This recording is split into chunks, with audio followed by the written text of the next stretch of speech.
Metode sangat penting digunakan dalam pembelajaran terutama dalam kegiatan membaca dan menulis.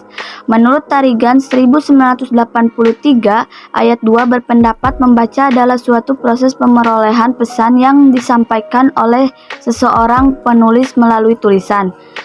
Membaca adalah suatu kegiatan atau cara dalam mengupayakan pembinaan daya nalar. Menurut Tampu Bolun 1987 ayat 6. Menurut Harja Sujana 1996 ayat 4 mengemukakan bahwa membaca merupakan proses. Jadi, metode membaca dan menulis permulaan dapat disimpulkan bahwa cara atau teknik tertentu untuk membaca dan menulis guna mencapai tujuan yang ditemukan. Metode membaca permulaan diantaranya metode bunyi, eja, kupas rangkai suku kata, global, dan SAS. A. Metode bunyi. Pengertian metode bunyi adalah metode pembelajaran membaca permulaan dengan menyuarakan huruf konsonan. Dengan bantuan bunyi vokal tengah dan vokal depan sedang dalam bentuk grafem, kedua bunyi bahasa dilambangkan sama yakni huruf E. Bunyi ini diletakkan di depan atau di belakangnya.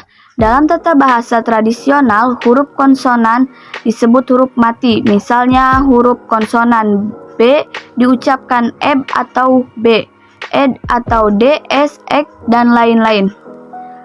Karena proses pengejaan ini metode bunyi disebut juga metode eja. Konsep dari metode bunyi adalah disuarakan, berbicara, dan mendengarkan. Pada metode ini memulai pengajaran dengan mengenalkan huruf alfabet seperti A, B, C, D, E, dan seterusnya. Huruf-huruf tersebut dihafalkan dan dilafalkan anak sesuai bunyinya menurut abjad. Sesuai melalui tahap ini, siswa diajak untuk berkenalan dengan suku kata dengan merangkai beberapa huruf yang sudah dikenalnya. Misalnya B dan A disatukan jadi ba, dibaca B A sama dengan ba.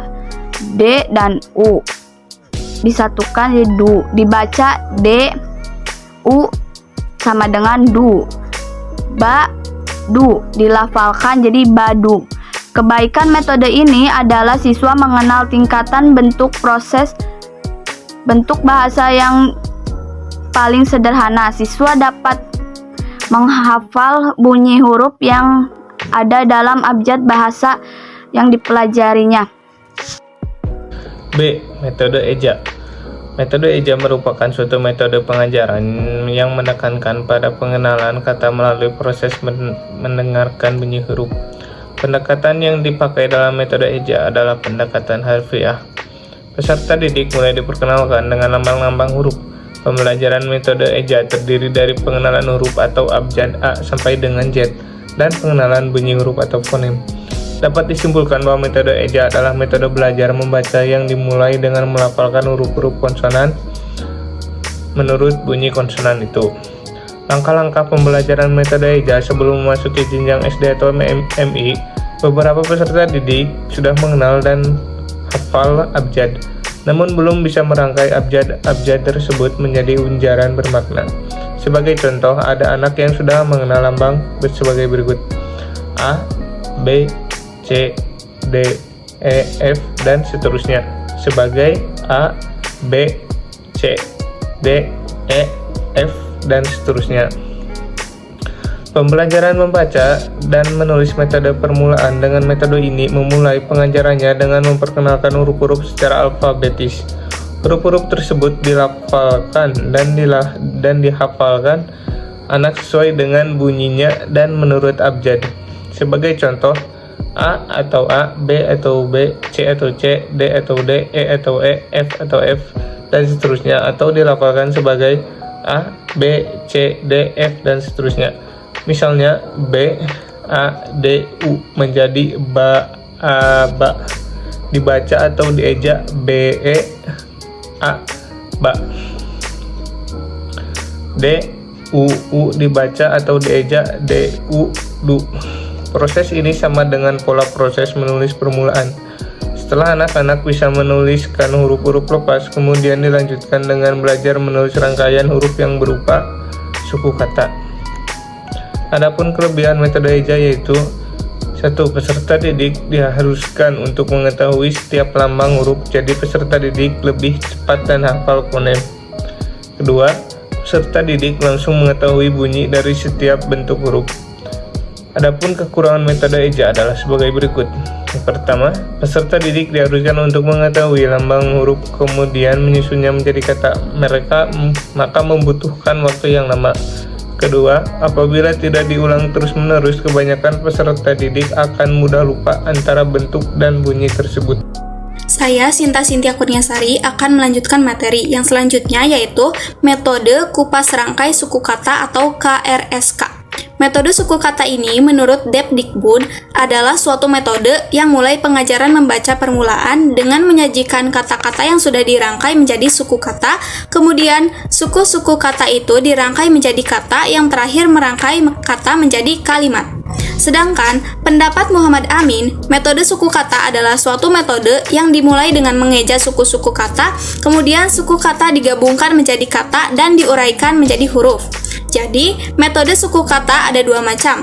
Kedua metode ini sama penerapannya, menggunakan cara mengurai dan juga cara merangkai. Selanjutnya, yaitu proses perangkaian suku kata menjadi kata, kata menjadi kalimat, sederhana kemudian ditindaklanjuti dengan proses pengupasan atau penguraian bentuk-bentuk tersebut menjadi satuan-satuan bahasa terkecil di bawahnya, yakni dari kalimat ke dalam kata dan dari kata ke dalam suku-suku kata. Contohnya yaitu dalam kalimat papa, diuraikan menjadi papa dan diuraikan menjadi PAPA, lalu diuraikan lagi menjadi papa dan menjadi kalimat papa. Selanjutnya nana, diuraikan menjadi nana, diuraikan menjadi NANA, diuraikan menjadi nana dan menjadi kalimat nana. Selanjutnya mata, diuraikan menjadi mata, diuraikan lagi menjadi MATA, diuraikan lagi menjadi mata dan menjadi kalimat mata. Nah, menurut Marjusman, proses perangkaian suku kata menjadi kata, kata menjadi kalimat sederhana, kemudian ditindaklanjuti dengan proses pengupasan atau penguraian bentuk-bentuk tersebut menjadi satuan-satuan bahasa terkecil di bawahnya, yakni dari kalimat ke dalam kata dan dari kata ke dalam suku kata. Jadi, kita simpulkan langkah-langkah pembelajaran dengan metode kupas rangkai suku kata adalah: tahap pertama, pengenalan suku-suku kata; tahap kedua, perangkaian suku-suku kata menjadi kata; tahap ketiga, perangkaian kata menjadi kalimat sederhana; tahap keempat, pengintegrasian kegiatan perangkaian dan pengupasan, atau kita dapat simpulkan metode kupas rangkai suku kata itu dari kalimat menjadi kata-kata, dari kata-kata menjadi suku-suku kata. Metode suku kata silabus saat ini tampaknya sedang populer dalam pembelajaran baca tulis Al-Quran atau disebut dengan metode Iqra. Dalam sebuah metode, tentunya ada kelebihan dan juga kelemahan. Kelebihan metode kupas rangkai suku kata antara lain dalam membaca tidak ada mengeja huruf demi huruf sehingga mempercepat proses penguasaan kemampuan membaca permulaan. Selanjutnya, dapat belajar mengenal huruf dengan mengupas atau menguraikan suku kata yang dipergunakan dalam unsur-unsur hurufnya. Selanjutnya, penyajian tidak memakan waktu lama dan yang terakhir, dapat secara mudah mengetahui berbagai macam kata. Untuk kelemahannya, yang pertama yaitu bagi anak kesulitan belajar yang kurang mengenal huruf akan mengalami kesulitan merangkaikan huruf menjadi suku kata. Selanjutnya, siswa akan sulit bila disuruh membaca kata-kata lain karena mereka akan condong mengingat suku kata yang diajarkannya saja. Terima kasih. Metode global. Metode global adalah cara mengajarkan membaca permulaan kepada siswa dengan memperlihatkan atau menuliskan kalimat secara utuh dan disertai gambar yang sesuai. Gambar yang ada memiliki peran yang sangat besar dalam proses pembelajaran, yaitu untuk menarik perhatian, meningkatkan motivasi belajar, memperkenalkan kata-kata baru, merangsang percakapan, dan menyajikan pola-pola kalimat. Metode global juga berlandaskan teori Gestalt. Dalam teori ini dikatakan pembelajaran bahasa mengakui bahwa kata, bunyi, huruf, frase, klausa, kalimat, dan paragraf itu seperti molekul, atom, atau partikel suatu barang. Karakteristik masing-masing dapat ditelaah, tetapi keutuhan selalu memiliki nilai lebih dibandingkan dengan jumlah dari bagian-bagian. Langkah-langkah pembelajaran dengan menggunakan metode global. 1. Guru memperkenalkan gambar dan kalimat.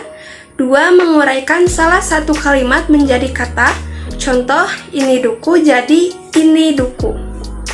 3. Menguraikan kata-kata menjadi suku kata. Contoh, ini duku jadi ini duku. 4. Menguraikan suku kata menjadi huruf-huruf. Misalnya, ini mila jadi INIMILA. Kelebihan dan kelemahan metode global. Kelebihan metode global yaitu 1. Memiliki sifat ingin tahu terhadap sesuatu. 2. Menyajikan bahan pelajaran yang sesuai dengan perkembangan dan pengalaman bahasa siswa. 3. Menuntun siswa untuk berpikir analitis. 4. Langkah-langkah diatur sedemikian rupa. Kelemahan metode global yaitu 1. Banyaknya sarana yang harus dipersiapkan untuk melaksanakan metode ini. 2. Guru harus kreatif, terampil, dan sabar. Tuntutan ini dipandang sulit bagi kondisi guru. 3. Metode global hanya dapat dikembangkan pada masyarakat pembelajar di kota-kota. 4.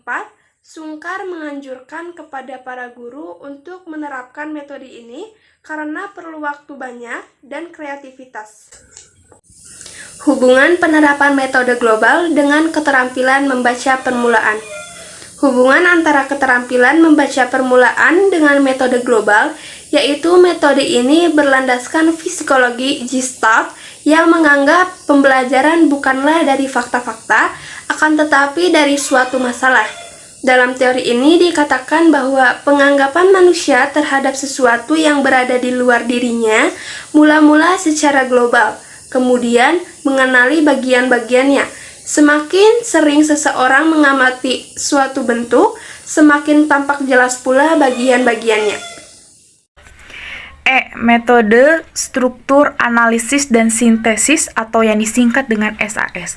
Metode struktur analisis sintesis atau SAS ini merupakan metode yang dikembangkan oleh PKKM atau Pembaruan Kurikulum dan Metode Mengajar, Departemen Pendidikan dan Kebudayaan Republik Indonesia yang diprogramkan pada tahun 1974. Metode ini terutama dikembangkan dalam pengajaran membaca dan menulis di sekolah dasar, meskipun dikembangkan pula di tingkat sesudahnya dan dalam mata pelajaran lainnya. Dalam proses operasionalnya, metode SAS mempunyai langkah-langkah dengan urutan sebagai berikut. A. Struktur menampilkan keseluruhan. B. Analisis melakukan proses penguraian. Dan C. Sintesis melakukan penggabungan kembali pada struktur semula. Metode SAS bersumber dari ilmu jiwa Gestalt, suatu aliran dalam ilmu jiwa totalitas yang timbul sebagai reaksi atas ilmu jiwa unsur. Psikologi Gestalt menganggap segala penginderaan dan kesadaran sebagai suatu keseluruhan. Artinya, keseluruhan lebih tinggi nilainya daripada jumlah bagian masing-masing. Jadi, pengamatan pertama atau penglihatan orang-orang atas sesuatu bersifat menyeluruh atau global. Yang pertama, kebaikan atau keunggulan metode SAS. Yang kedua, prinsip pembelajaran dengan metode SAS. Dan yang terakhir yaitu penerapan metode SAS dan dalam meningkatkan kemampuan belajar membaca permulaan.